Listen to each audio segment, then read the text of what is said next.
Okay, good morning, everyone, and welcome to another day of training. This is week 4 of our 6-week personal development training for adults. On Monday, we started this conversation on communication and public speaking. We covered parts 1 to 3, and today we are going to cover parts 4 and 5. And maybe tomorrow or Thursday or Friday, we'll have a general summary of everything that we've learned before the assessment on Friday. So let me share my slide and begin.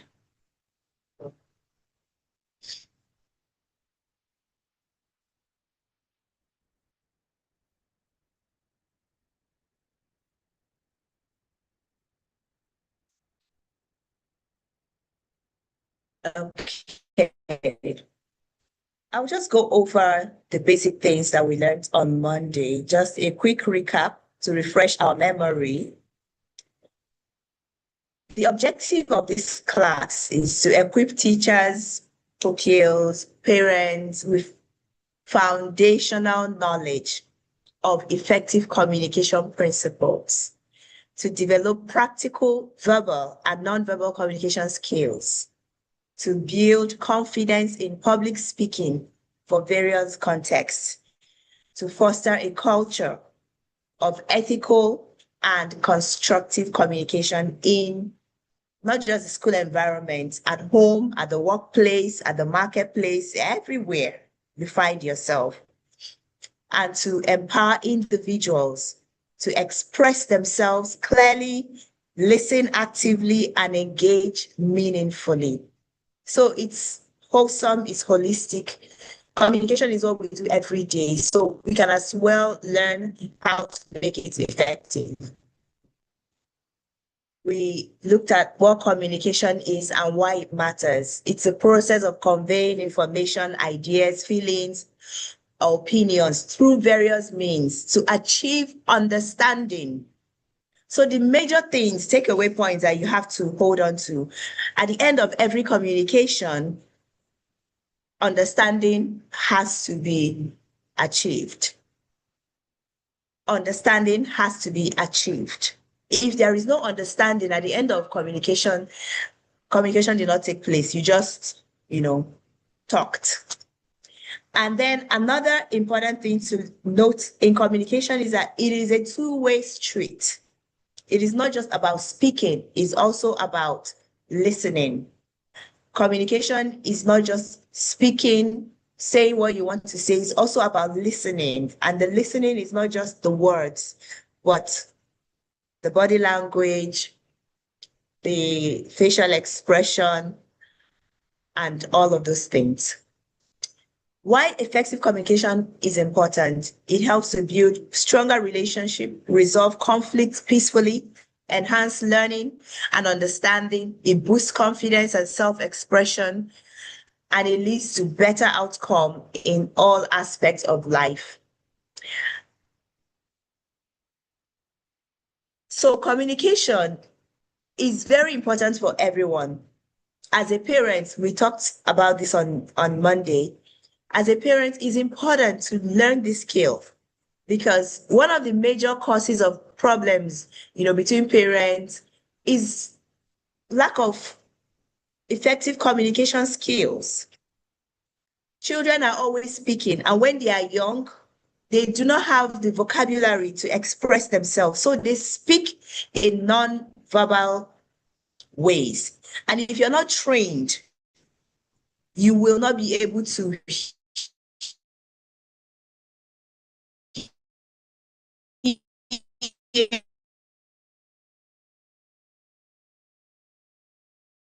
hear what they are saying. And defiant, they keep speaking.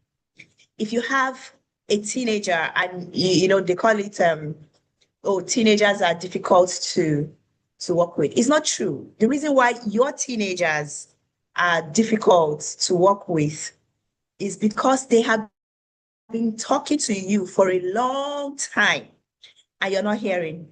And now they are acting up. When you're speaking, they are not here, they are not responding. Excuse me, because they have been speaking and you have not been listening. So it's important. That's why this training is vitally important. Because I know that a lot of us came into this class thinking that they are learning communication and public speaking so that they can be able to speak to the public. You can also apply this skill in your home, at the office, at the market, anywhere that you find yourself.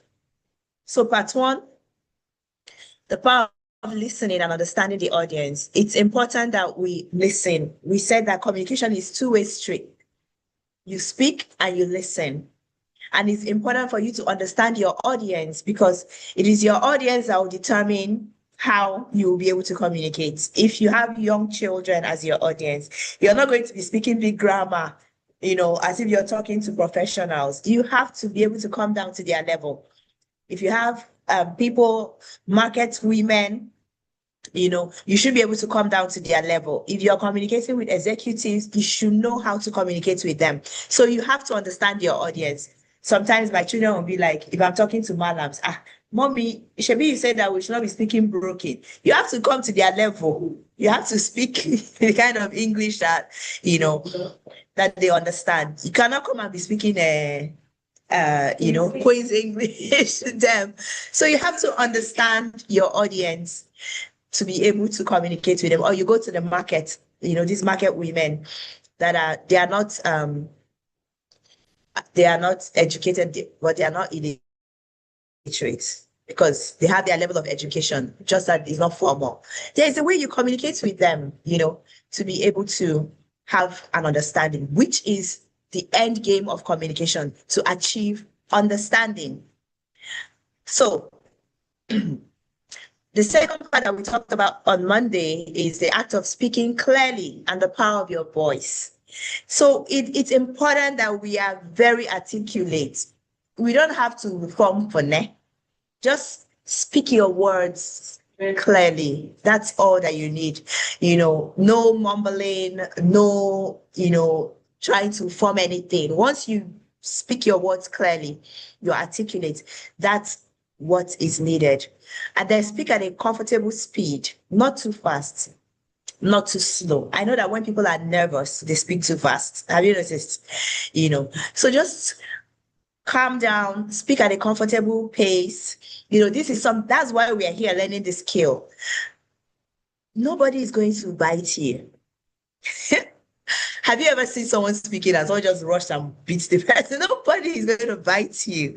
Just be comfortable, calm down, and speak at a normal, as if you're having a normal conversation with someone. When I first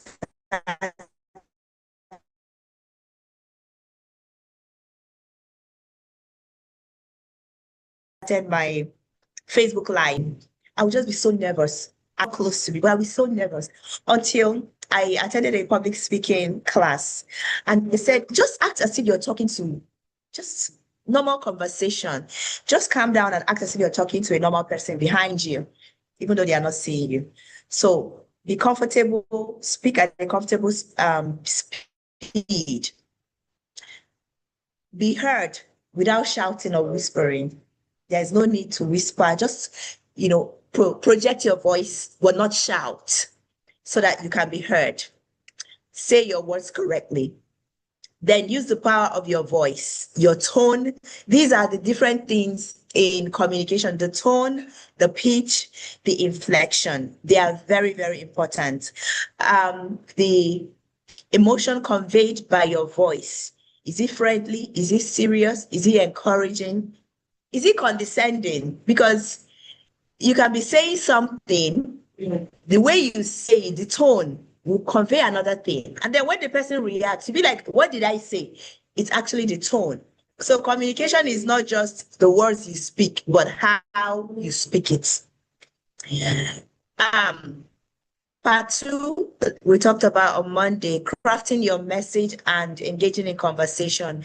It's very important that we structure our messages, because if you're going to be speaking without structure, you'll just be putting everything together. Even as a teacher, that's why we have lesson plan. So you can plan, okay, I'm going to say this one first, this one second, this one third. There should be a structure to your message. That is how you can make it more effective. I'll start with this. I'll do a case study, and then I'll ask questions, and then I'll allow people to, there should be a structure in your message and in your conversation. So be concise, get to the point, avoid unnecessary details. You see, when people get on stage and start talking, you just know that they don't have structure to their message. Because if your message is structured, you just, it's concise, it's specific, you go straight to details, and the messages are so impactful. Let me give you an example. I don't know if you've attended churches where they have service from 8 a.m. and they are ending by 2. And then you're so exhausted at the end. But then you now attend services that is like 1 hour, 30 minutes. And at the end of it, you're so full, so impactful. The difference is structure. The pastor will preach for 3 hours. It's not like there was no message, but yet you will now go to a place where they speak for 45 minutes. But that 45 minutes is very, very powerful. Do you know that many churches, when you start a church in Lagos by 8 o'clock and end by 2, there was a day I went to Canaan Land where my son was still there, my children were still there. I went on a Sunday. I joined my friend. We leave by 4 a.m. because they attend service there. So we attended the 6 a.m. service, and then I think we stayed for other services. And by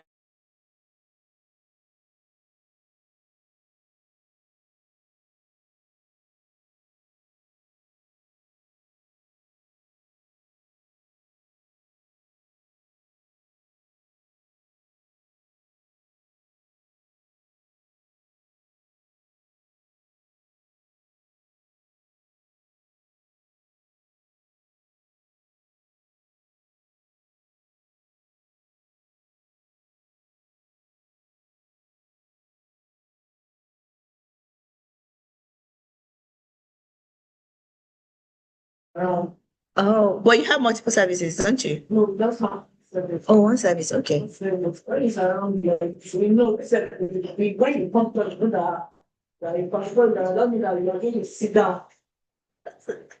Sometimes you be like, I'm done. It's done. Oh, finally. But Finally. another 1 hour. I know. My pastor is like that too. I'm already sleep. Yeah. So, there should be structure. That's what we are trying to say. Okay. Structure. That's I really make hands. Let's say, because you're supposed to teach them about finances. And this is something that I've fallen into the trap of bad financial habit. And I had everything put in place. But then when I got to class on Monday, I don't think it will happen, but it's like you stayed on the introduction. And I couldn't even give my example. And I also answered that was it influence? I couldn't cover anything because the other thing I was supposed to tell, there was a song I was supposed to tell. There was a story I was supposed to tell. Like additional to the lesson plan they attended. We stayed on the introduction. And then I was really feeling that after the day for me, because it did not go as I planned. The way I'm absolutely with the question and I had to say what I'm saying, and at the point of my life, I forced to what the words I was supposed to say. So what happened in that kind of scenario? How life is reflection not happening? Okay, so number one, you have to know your audience. Who are the audience that you are teaching? Teenagers. So when you know your audience, you actually know how you structure your class. Because let me use, for instance, you can see that I have a presentation slide. That's structure. And in that presentation slide, there's an introduction, the topic, and then there's an objective. So you let them know what you're going to, what at the end, these are the things I'm going to teach you today. At the end, these are the things that you're going to learn. And I always start with a case study. We already did that case study on Monday. And the case study kind of covers everything. And then you begin to now break it down. So by the time you finish, you have covered all the questions. So you see, if you got stuck at the introduction, if you got stuck at the and you were answering questions, how can you be answering questions at introduction where you've not even gone into the class itself? The questions should come at the end, you see. So I feel like the next time when you're planning your class, you might want to introduce like a story, like young people, they understand more with stories. You just give them a scenario. This is this. And these are things you can generate from your chats. Google Gemini. You feed in what you want to teach. I said, this is my audience. Just create a story that will just, encompass my teaching.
Okay. So in engaging in conversations, even when you get to, your training, ask open-ended questions. If you want it to be conversational, you have to ask open-ended questions, because if you say yes or no, they'll just say yes, no. They'll just be looking at you. So ask open-ended questions. What do you think about, how can you, have you had experience with this and all of those things? And then listen actively to their responses. And then the response is not just verbal. It can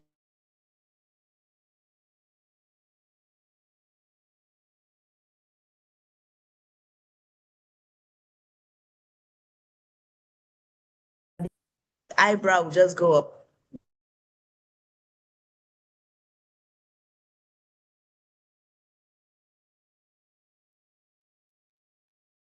So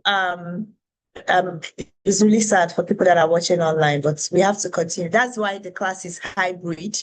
You can always come in to get the full, uninterrupted. uh, It's recording, it's going straight on Zoom. Okay, the recording on space. So understanding body language, your body language speaks more than your words can speak.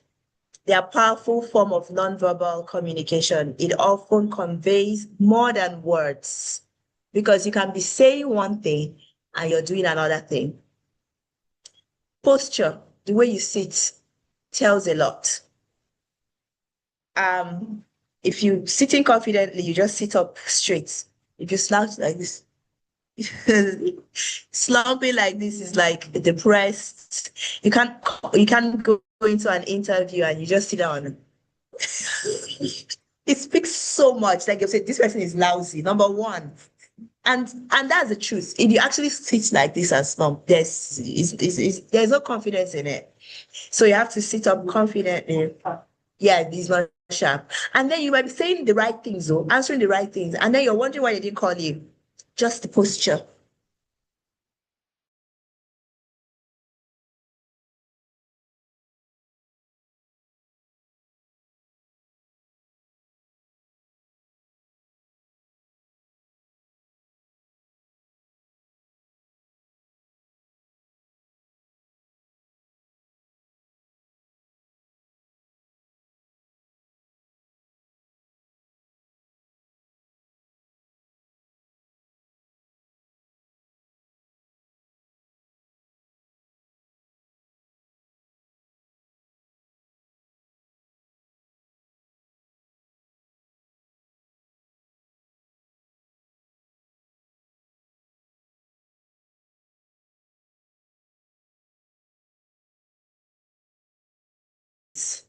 It shows confidence.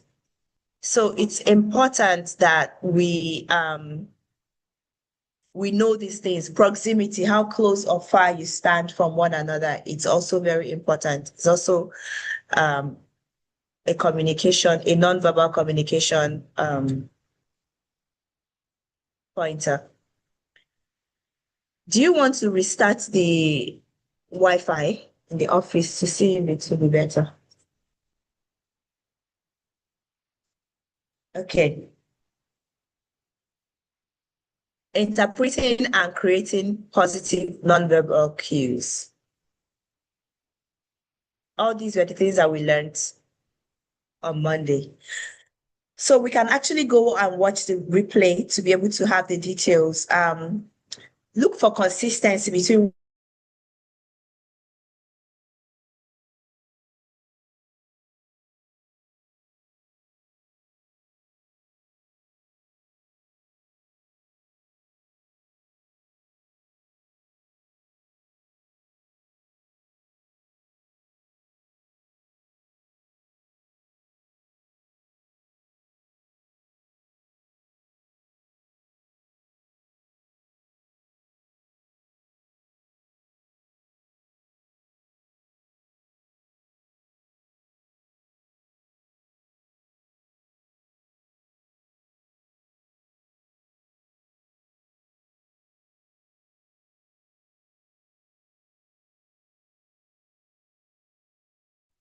when everybody in your class is like this looking at you.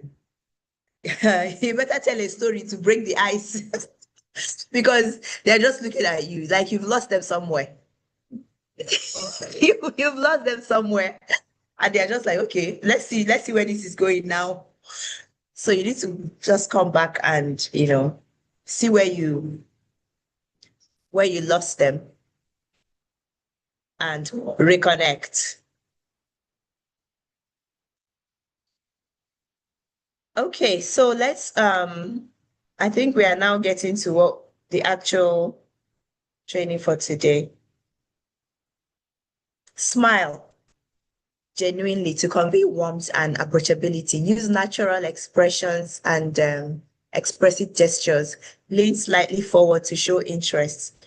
Pay attention when somebody is speaking. Just focus on the person. Somebody cannot be speaking and you're doing something and okay, be talking. It's not nice. Eh? It's not okay. So give that person your attention. And so now we're entering into overcoming fear and building confidence. They said that the fear of public speaking is the second highest fear, apart from the fear of death itself. People would rather die than speak in public. So, but I think in this age of social media, I think that fear is being conquered because a lot of people are doing lives. A lot of people are creating content. Yeah. Yeah. I'm not very good with human. Yeah. So, stage fright to spotlight, building confidence. It's normal to feel nervous about public speaking. I think everybody actually does feel nervous. But then there are strategies to overcome it. Number one is preparation. If you are well prepared, at least you have sorted like 50%. Imagine when you're not prepared and now you now go and jump on the stage, as in it's disaster. The more you prepare, the more confident you feel. The more you are aware of the subject that you're teaching, the more you know it, the more confident you are. Because when you know something, it's easy for you to pass it. We were talking about the other day, you were asking me, there are ideas that you want to share and it's not really coming out nice, as in the way you want it, the way you know it. The reason is because you're still trying to give from your cup. You actually give people from your overflow. Because when you're full, it naturally pours. So when you're in the state of fullness, what comes out is the overflow. When you enter any stage, it's easy for you to communicate that. But when you're struggling to communicate what you know, then you don't know enough. You're not full enough to share. So practice, rehearse your speech multiple times. This is the one that I need to learn to do because I don't really know how to rehearse my speech. There are people like they rehearse their speech to the point that they're, excuse me, they've almost memorized it. As in they come in, they just deliver it. Bam, bam, bam, bam, bam, bam, bam. I don't know how to do that yet. I think that it's easier for me to give from my overflow than to memorize. Yes. Deep breathing. Please, can you help me turn off the alarm? It's 12 o'clock. Oh no.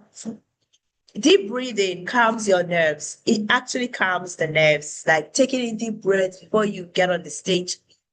Visualization. Imagine yourself succeeding on the stage. Imagine, yourself speaking with confidence on that stage. These are tools that you can use. Focus on your message.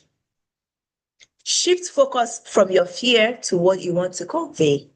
The impact that you want to create, the impactful message that you're giving. Focus on it and not the fear. Because when we focus on the fear, we lose the message.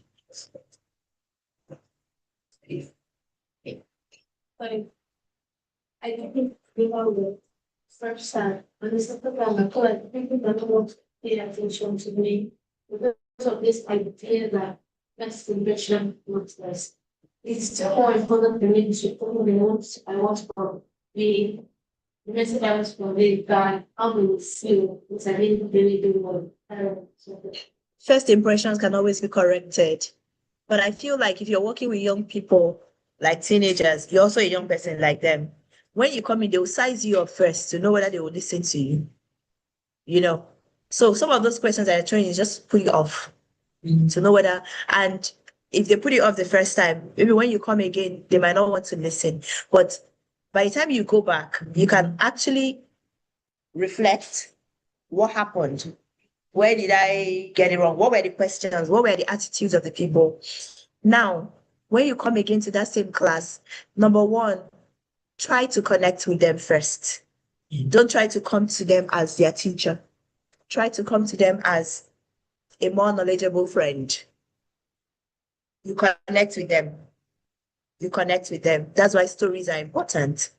You're the one that have experienced the class. I don't know what you experienced in the class. Try to build rapport. There's someone that said you have to correct. You have to connect to correct. The same way you have to connect to impact. So if you don't connect with them, if they don't feel like, okay, this person understands us, it will be difficult for them to listen. So find a way to connect with them, tell a story when you were their age. Because when they see you, they think that you're their mate. What do you have to teach me? You said they are teenagers, right? Try to connect with them. You can begin with, when I was say something to let them know that you're not on their level. Yes, because these are some of the disadvantages that we have because of our stature. So for me, when I go to such meetings or such rooms and I see that there are other bigger people and there's this perception that, who is this young person, that what am I going to do? I will always pull out my mom of five card immediately. I'll pull it out. I'm a mother of five. Immediately, everybody turns their attention to me. So find something that you used to, connect to them. Let them know that, yes, I may be young looking, but I still have something to offer. Especially if you're working with young, because you look like a young person, like a teenager yourself. I was surprised when you even said that you finished school. I thought you were one of the students that used to come. So you have to leverage on your experience. Let them know. When I was your mate, you tell them 10 years ago. Yeah. If they're in secondary school, okay, maybe 5 years ago. So, I remember when I was in SS2, that was you called the year and mentioned it, that was 7 years ago. All of them will just calm down. Because they're thinking that you're their mate. and teenagers don't want to listen to another teenager talk. So focus on the message, build confidence, start with small speaking opportunities. What you're doing now is an amazing, opportunity. You're already, speaking in public in smaller groups. Learn from each experience. The experiences that you've had is a learning point. Those children cannot run you out of class now.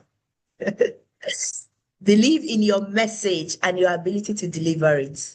Have to believe in it. You have to see the impact in their lives before you come in. So you come with that intensity. Come with that intensity. I know what this thing I'm about to share with you can do for you.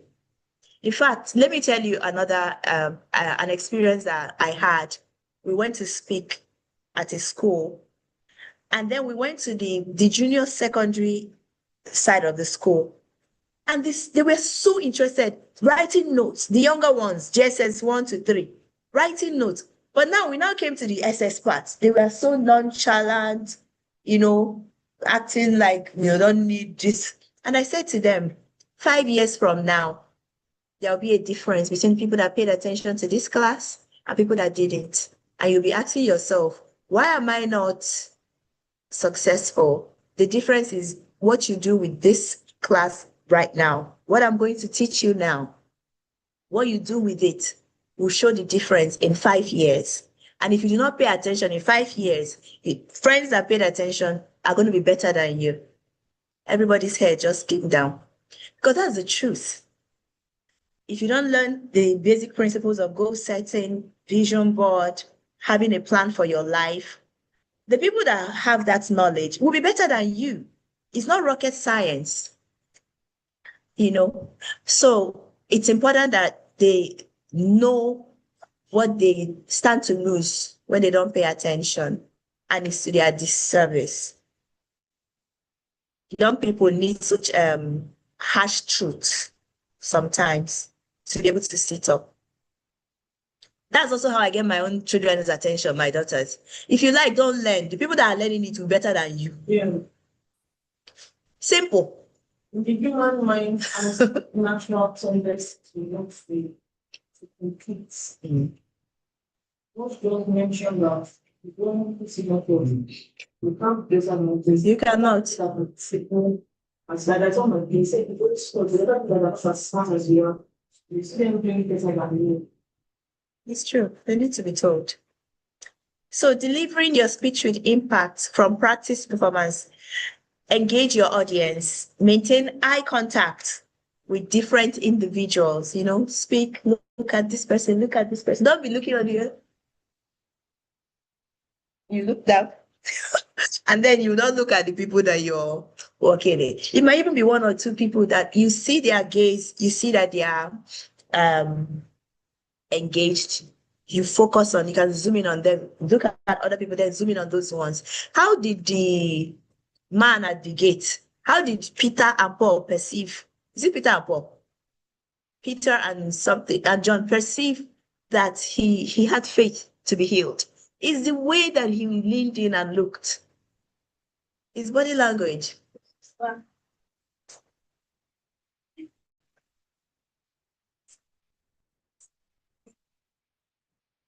It's just that I think this because it's new from that I challenging the So I discovered that the second class I went to, I was so much in English one person. And it's like a really dumb person is being used. So this I hope that it's very tricky. When I'm looking at another person, the person is just really either way of the person. Teenagers will always do that. Teenagers always do that. And yeah. See, they don't do that, there's a problem. So not talking always, they always say that because when they see them, it's very high. But I feel like you actually need to do this now with the teenager because this is how you put them in their place. You're not their mate. Are you their mate? And they don't know it. Talk to them. Yes, and you're not doing it disrespectfully. You do it with that, like you put your eyes in their eye, they will just come down. So you're the one. Yes, you're the one that is supposed to exert that authority in the class by looking into their eyes, speaking to them, because when you look into them, they know, and you hold the gaze. Not if you're not the one that will look away, they are the ones that will look away. If you look away, they've won. You hold them, don't put them down there. You speak directly to them. You don't have to shout. Yes. You don't have to brag or exert power. When you speak with that authority and eye contact. You are the more dangerous to sound, because they're like, because you're not shouting there. Yes. You speak. And I want you to know that we that are practicing it, it's not because that we have all that confidence on the inside, but we know that that is what we should do. We just look there. And as we are looking, we are saying, you must come down. I'm not the one. Yes. So it's important that you exert that authority because it's your class. You should be able to take charge of your class, and then also let them know that if you don't want to be here, you don't have to, you can leave. It's not by force. You don't want to learn from me. If you think that you cannot learn anything, just leave. Instead of being in the class and disturbing the class. Then the ones that are here, you teach them. What do you teach? The etiquette and poise.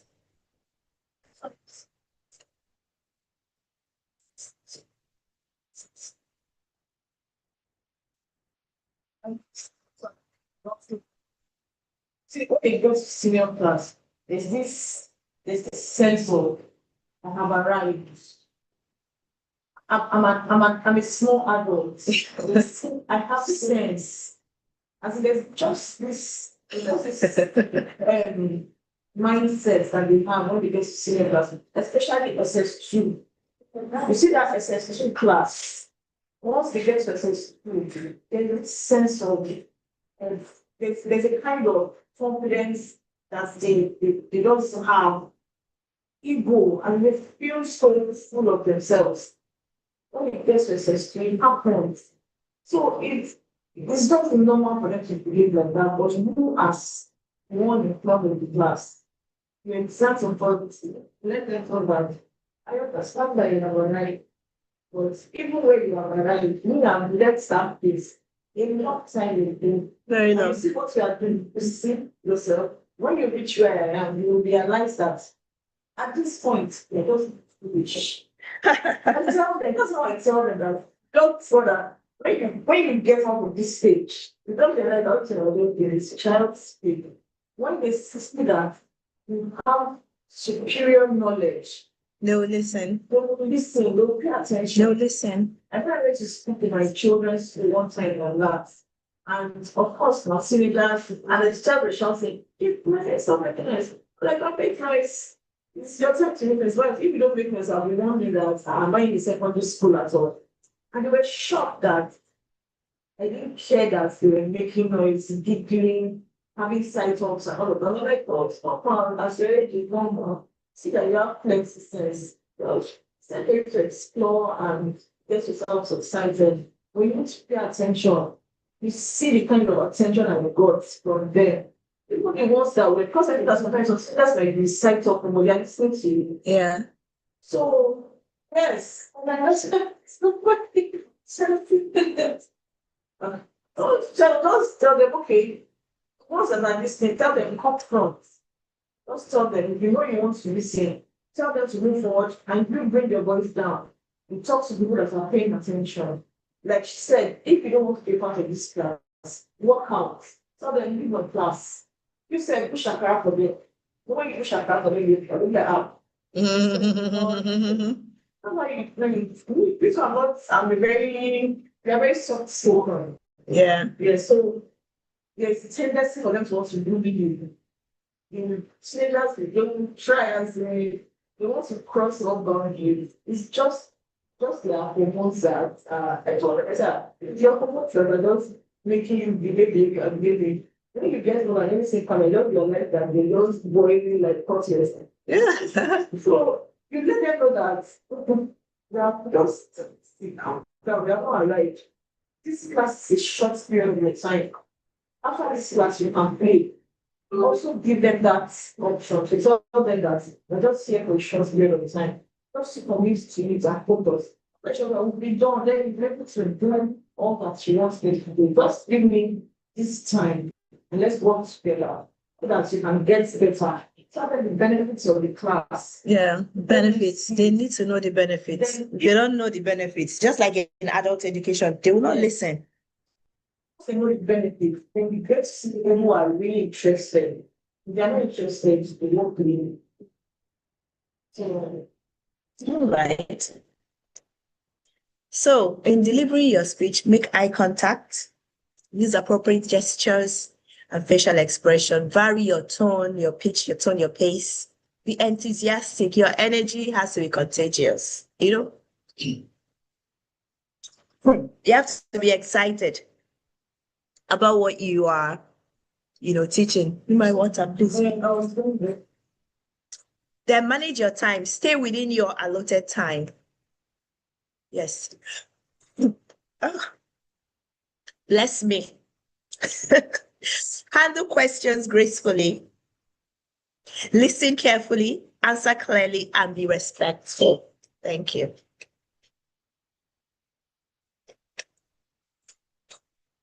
And be very respectful. Project confidence, these are the things. See, people that are doing it's not that, it's a skill. That's why we're learning it. You can learn it. It's a skill. Even if you're nervous, stand tall and look the part. Practice, practice, practice. So rehearse out loud, time yourself. And is it teenagers that you wanted to teach song? What kind of song were you planning to teach them?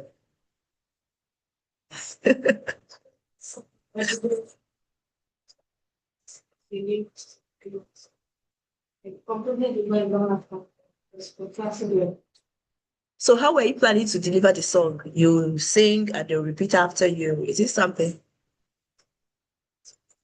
Okay, can we your speaker? You want with the speaker? So weird from my mouth. And I think one of the classes, when they actually touch the big shot, They refuse to sing it. it's interest. They're like, what's going on? Like seriously, but it's a song for young teenagers or For the children, it's not for children or teenagers. Well, when I know that the children did the reverse. I said that the right thing. But you get like something in other classes. You were see now, see. don't even know the lyrics. And I had this song that so after I played the fifth time and they were not still to do it, they were doing more dance and let them dance. But the serials were just so cool. So I think the song was more structured for Younger than the. Okay, so you were expecting the teenagers to not be dancing. They will just be looking at you. That's what I just sing along. Did you practice the lyrics? The lyrics. No. Was it printed? No. That's the thing. So there are so many other structures. You write it for them. Don't you have materials that you give them? The song doesn't have like the way you can put it in each class. So yeah, I work with what I have written and okay. And then I write what is absolutely necessary to the board.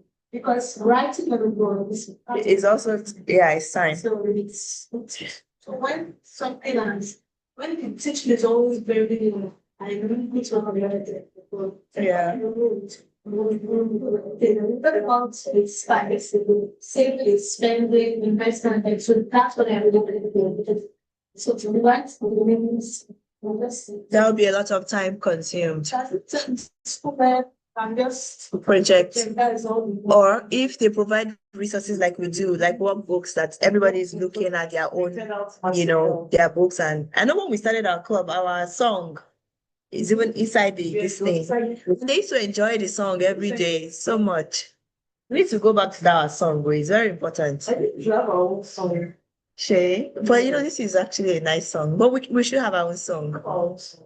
We compose one with AI. Also. So practice, practice, practice. So the importance of practice. practice makes perfect. It actually does make perfect.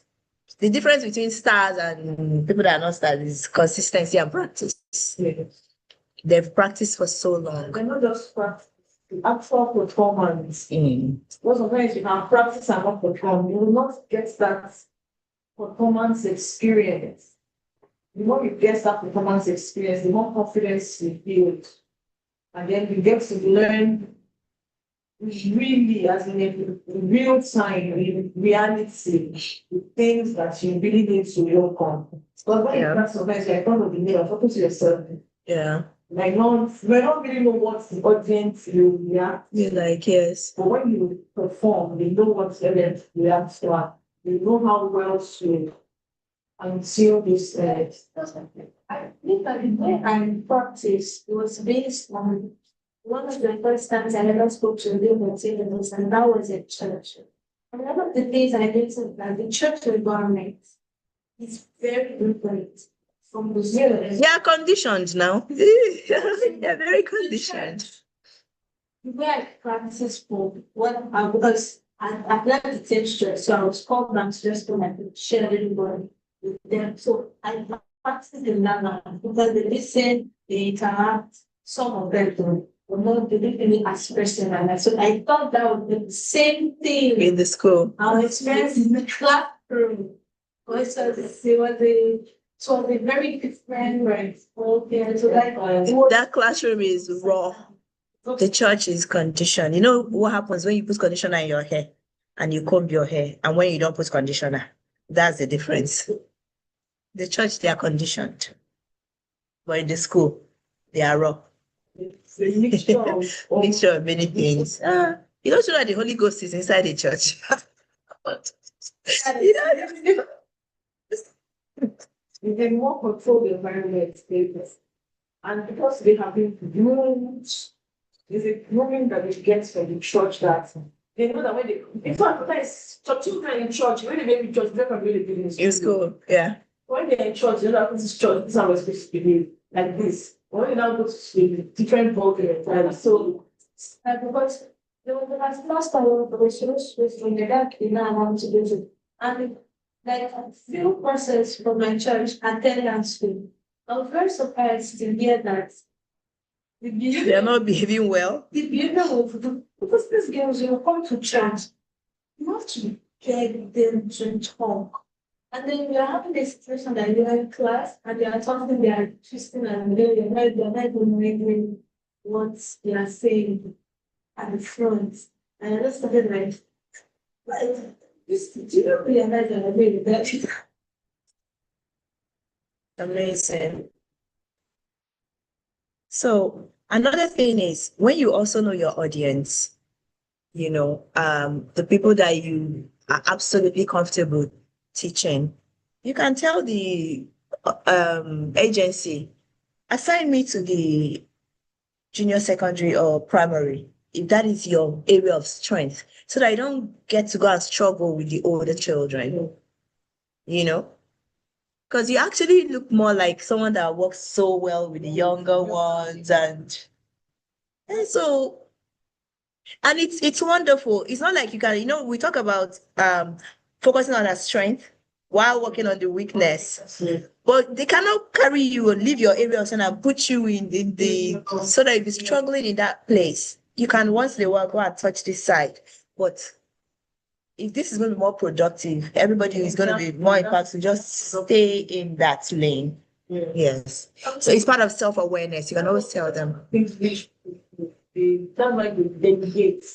Yes. I can't do this thing and I'm not going to waste my time Doing it. I'd rather get someone who is To better do it than for me. me. Yeah. Then they concentrate on the things that you can do. Of course, take time to get stable.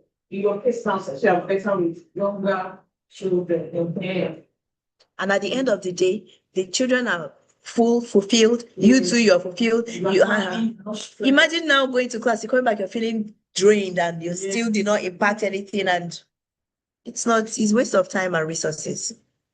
So you can, it's part of self-awareness. You tell them, I work well with this age. Simple. And I was talking to one of the teachers in my children's school. She's a staff for younger classes. and they just come now. Like, that I always feel child that switch. Younger children, but they are trying that out. That actually, they don't know anything. You don't have to explain from scratch to them and all of that. But like, like it's easier for how like the best younger children, like the teenagers that and you have to talk to when you already know what they're like that. That's younger children. They don't know anything. So what you tell them, You're just shaping their what mindset. you tell them is what they take. And they just believe anything you say. So it's easier to say that's our perspective. And it's true. But for me, I'm not ready to just be to my water. I'm expecting. You see those ones that feel that all those rowdy ones, I like them, but I always enjoy Engaging them. Yeah. yes. So it's always good to find your space and then feel fulfilled, deliver excellence with the least efforts possible. Yes. At the end of the day, everybody has something. Yeah. You yourself will be satisfied that you have done something reasonable. And then you have grow. a choice for now. You grow from there. Choice for now. You can find a way to develop yourself, not around you. It doesn't mean that you stay there. Because as you grow and also engage in personal development, you too, you're also growing. Yeah. So all of a sudden you find it that it's actually easier speaking to teenagers. And then you now find, oh, it's actually easier speaking to my mates as well, So that's how the growth. When we started, it was just young people. And then all of a sudden we're speaking to coaches, mentors, and and all of this things. So it's growth. It's growth. So why practice is important, it builds your muscle, memory for speaking. It helps you internalize your message, not just memorize it. It identifies areas for improvement, pacing, awkward phrasing. It reduces anxiety and boosts confidence. And it allows you to refine your timing. How to practice out loud, not just in your head. Record yourself, audio or video, and review. Practice in the mirror, front of a mirror. Rehearse with a friend, family member, or classmate. So we're gradually coming to the end. Giving and receiving constructive feedback is part of the communication because you have to get feedback. So it's a gift of growth. Feedback is for improvement. People don't like feedback. Someone said feedback is the breakfast for champions. So it's a gift of growth. I like this because it helps you to constructive ones. So there are people that they'll just, that one is not feedback. They don't like it because their goals. When it gets physical feedback as well, those very negative things, I don't internalize the negativity. Yeah, you want to see what is the person trying to say. Maybe their communication is wrong. It's trying to say something. Yeah. So, but there are people that they are just out to destroy you so that you don't do it again. Those ones, don't even listen to them.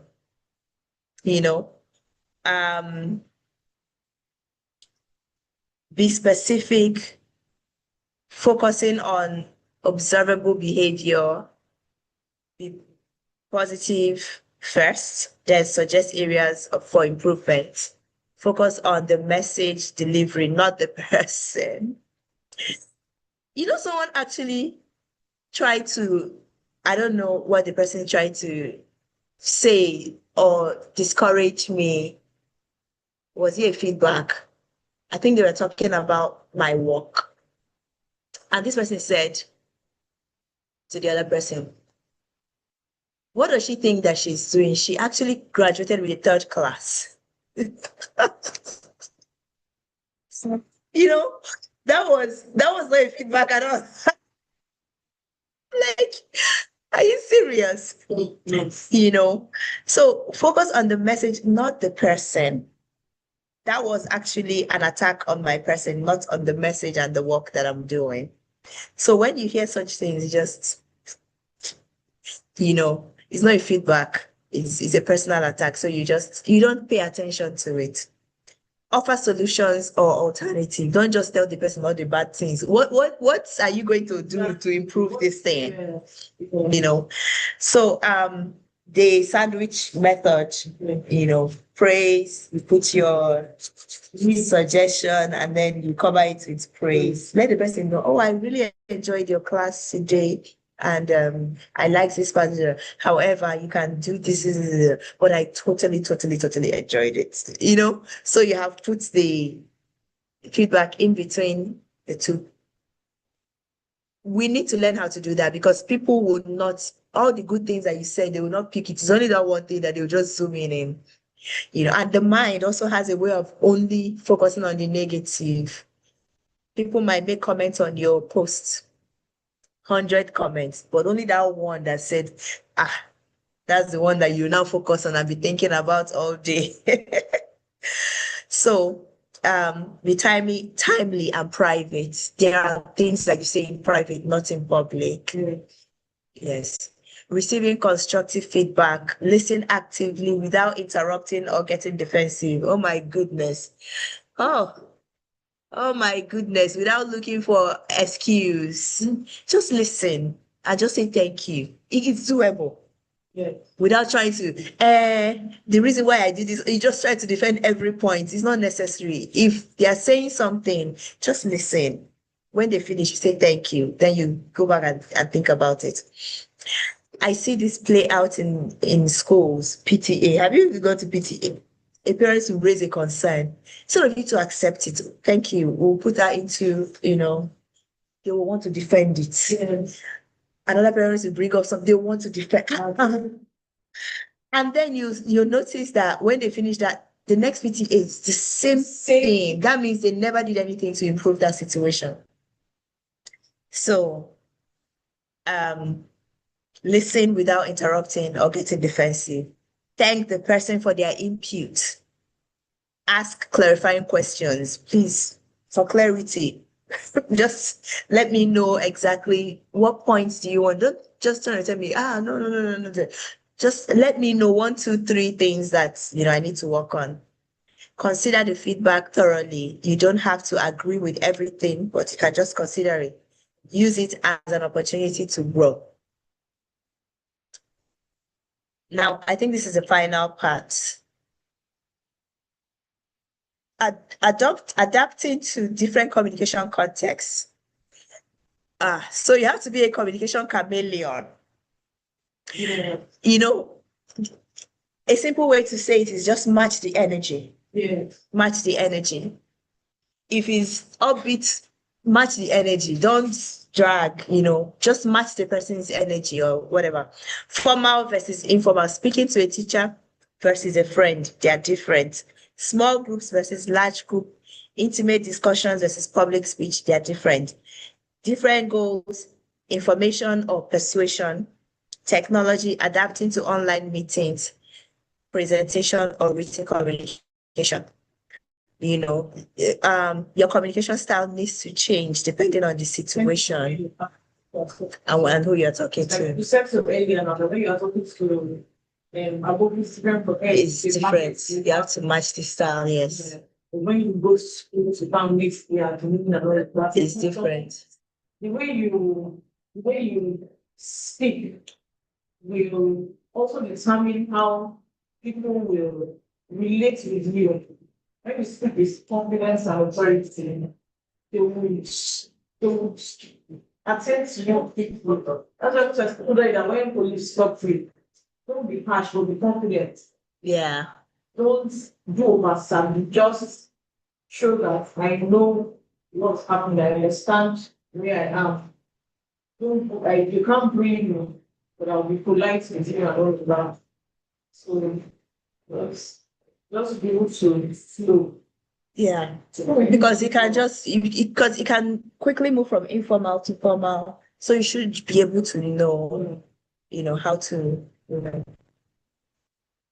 Key is flexibility. Observe the context and adjust your vocabulary, tone, and approach accordingly. See, nobody will teach you this thing. This is just what comes with emotional intelligence as well, because nobody will teach you, okay, now it's now formal, let's switch. You should be able to have that thing inside you to know that, okay, the tone has changed and all of those things.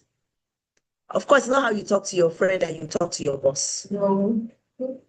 You now come as Same high, boss. That same boss. When you talk to him in the office is different. Outside, your friends, yes. Yes. Well, when you're outside the office and when your boss is your friend. Yes, yes. You will not come and show, oh, I know this. That's disrespect. Yes. As you're leaving, the person may just say, don't allow this person to come here again. I'm wondering. Because at the office, there is a level of, communication that should be there. And ethical communication and continuous growth. That of communication, ethics and lifelong learning. There should be ethics in everything. Honesty. Ethical communication, it comprises of honesty and integrity. Speak truthfully and avoid deception. Respect. Show consideration for others' opinion and feelings. Responsibility. Be accountable for your words and their impact. Fairness. Present all sides of an issue when appropriate. And empathy. Consider how your words might affect others. It's so important. People don't know that words are so powerful. Words build up, words tear down. You can just finish speaking and you think that, you just, yes, but you have killed somebody's spirit. You have killed somebody's spirit.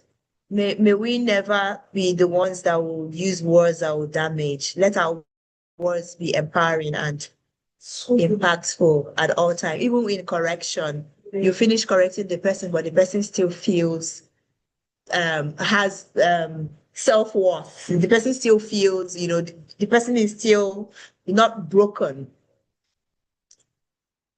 Continuous communication is a lifelong learning process. So seek opportunities to practice and refine your skills. Be open to new ideas and feedbacks. The more you communicate, the better you become. I know I'm actually a better communicator today than I was when we started. You just keep growing. And I actually know that even when I speak, people listen, unlike before, because of not just the words, even the tone, the composure, the presentation, all of it matters. The firmness you can be assertive without being rude. And people that hear you know that this person knows what they're saying and they listen. So practice also helps with that, and it's a lifelong thing. And I know that my communication will keep getting better until we begin to speak with kings. And so thank you. Do we have any questions? Any questions? Thank you all for joining our online participants. I hope you learned something. I hope it's impactful. You can drop your questions or your suggestions at the comment section or what stood out for you. And we will have I think our final review should be on Friday, so that afterwards we can now do the assessment. I think it's better that way. Have you been doing your assessment? You're not in the platform. Okay. 3 and 4. So I think we'll have our final class on Friday. I think we should just be doing Monday, Wednesday, Friday. So that when we have our revision on Friday, we'll now have our assessments. Thank you all and see you in class on Friday.